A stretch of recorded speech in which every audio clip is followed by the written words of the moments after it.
અને જૂનના પહેલા અઠવાડિયામાં જેનો ગુલાલ ઉડવાનો છે એવા જ્ઞાનીબેન ઠાકોર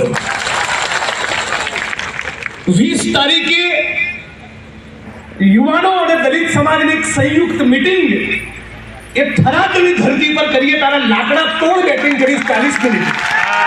પણ આજે ખાલી 2-4 વાક્ય કહીને મારી વાણીને વિરામ આપું છું કે 26 સીટોનો જે ઘમંડ છે અને 400 સીટોનો જે ઘમંડ છે એ તોડવાની શરૂઆત ગુજરાતમાં દેશમાં કોઈએ કર્યું ને કે જ્ઞાનીબેન ઠાકોરે કરી. અને આ 400 સીટોના 26 સીટોના ઘમંડના કારણે જ પુરુષોત્તમ રૂપાલાની જીભ લપસી રહી છે.